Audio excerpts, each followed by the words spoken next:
নমস্কার সবাইকে বন্ধুরা, আজকে 29 মে 2024 ইংরেজি ত্রিপুরা দর্পণ পত্রিকায় উঠে আসা একটি বিশেষ গুরুত্বপূর্ণ হেডলাইনের বিস্তারিত আলোচনা কী দেওয়া হয়েছে সেটা এখন আমরা দেখব।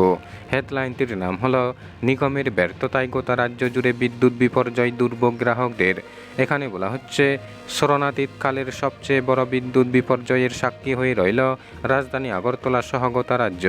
রেমাল মোকাবিলায় ভিডিও কনফারেন্সিংয়ে পর্যালোচনা যুদ্ধকালীন তৎপরতা সবই অশ্বডিম্ব প্রসব করল। যে গতিতে ঘূর্ণিঝড় রেমালের আশ্রে পড়ার কথা ছিল তার সিকিবাগেই রাজ্যের বিদ্যুৎ নিগমের বেআব্রু চেহারা বেরিয়ে এলো। সোমবার সন্ধ্যা থেকে মঙ্গলবার দুপুর পর্যন্ত অন্ধকারে ডুবে রইল রাজধানী আগরতলা সহ গোটা রাজ্যের বিস্তীর্ণ অঞ্চল। আইজিএম হাসপাতাল সহ বিভিন্ন জরুরি পরিষেবা রীতিমতো মুখ থুবড়ে পড়ে। রাজধানী আগরতলায় বিভিন্ন জায়গায় মঙ্গলবার দুপুরের পরে বিদ্যুৎ এলেও কোথাও আধ ঘন্টা, কোথাও আবার মিনিট 15-20 পর আসা যাওয়া চলছে। কোথাও আবার এখনও দেখা মেলেনি বিদ্যুতের।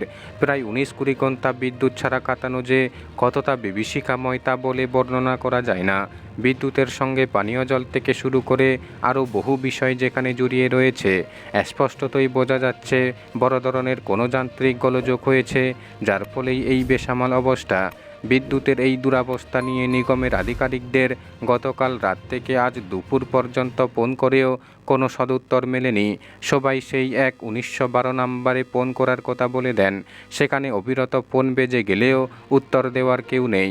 অর্থাৎ বিদ্যুতের সর্বশেষ অবস্থা নিয়ে আপডেট জানার মতো কোনো উপায় নেই আমজনতার।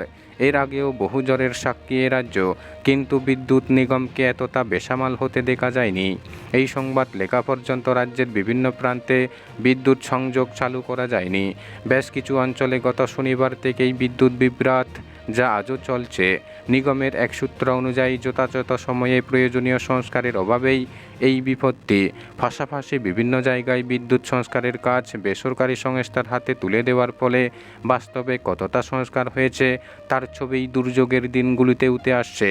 প্রাকৃতিক দুর্যোগের দিনগুলিতেও যেন বিদ্যুৎ পরিষেবা স্বাভাবিক রাখা যায়, সেজন্য বড় বড় শহরগুলিতে মাটির নিচ দিয়ে বিদ্যুৎ পরিবাহী লাইন নেওয়া হয়ে থাকে। তাতে ঝড় জলের দিনে গাছ ভেঙে কুতি উপড়ে বিদ্যুৎ বিপর্যয়ের সম্ভাবনা অনেকটাই হ্রাস পায়। বাম আমলের একেবারে শেষের দিকে মাটির নিচ দিয়ে বিদ্যুৎ পরিবাহী লাইন টানার কাজ শুরু হয়েছিল।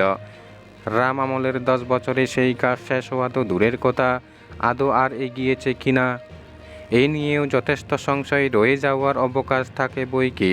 গতকালকের বিপর্যয় মোকাবিলায় অন্তত রাজধানী আগরতলায় বিদ্যুৎ কর্মীরা যে প্রাণপণ চেষ্টা করেছেন তাও বলার অপেক্ষা রাখে না।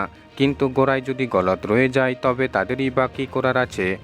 আর সেই গোড়ায় গলদ থাকার প্রতিদান গতকাল রাত থেকে আজ দুপুর পর্যন্ত চরম দুর্ভোগে শোধ করতে হয়েছে সাধারণ মানুষকে। দুর্মুখরা বলেন শিক্ষার পর বিদ্যুৎ, যেখানে তিনি গেছেন 12টা বেজেছে সেখানেই। সামাজিক মাধ্যমে রাজ্যের কোনো মন্ত্রীকে এতটা ট্রোল হতে কিন্তু আগে আর কখনো দেখা যায়নি। বন্ধুরা, খবর আপাতত এই পর্যন্ত। বন্ধুরা, ভিডিওটি ভালো লাগলে লাইক, শেয়ার, সাবস্ক্রাইব করে আমাদের সঙ্গে থাকুন। ধন্যবাদ সবাইকে ভিডিওটি দেখার জন্য।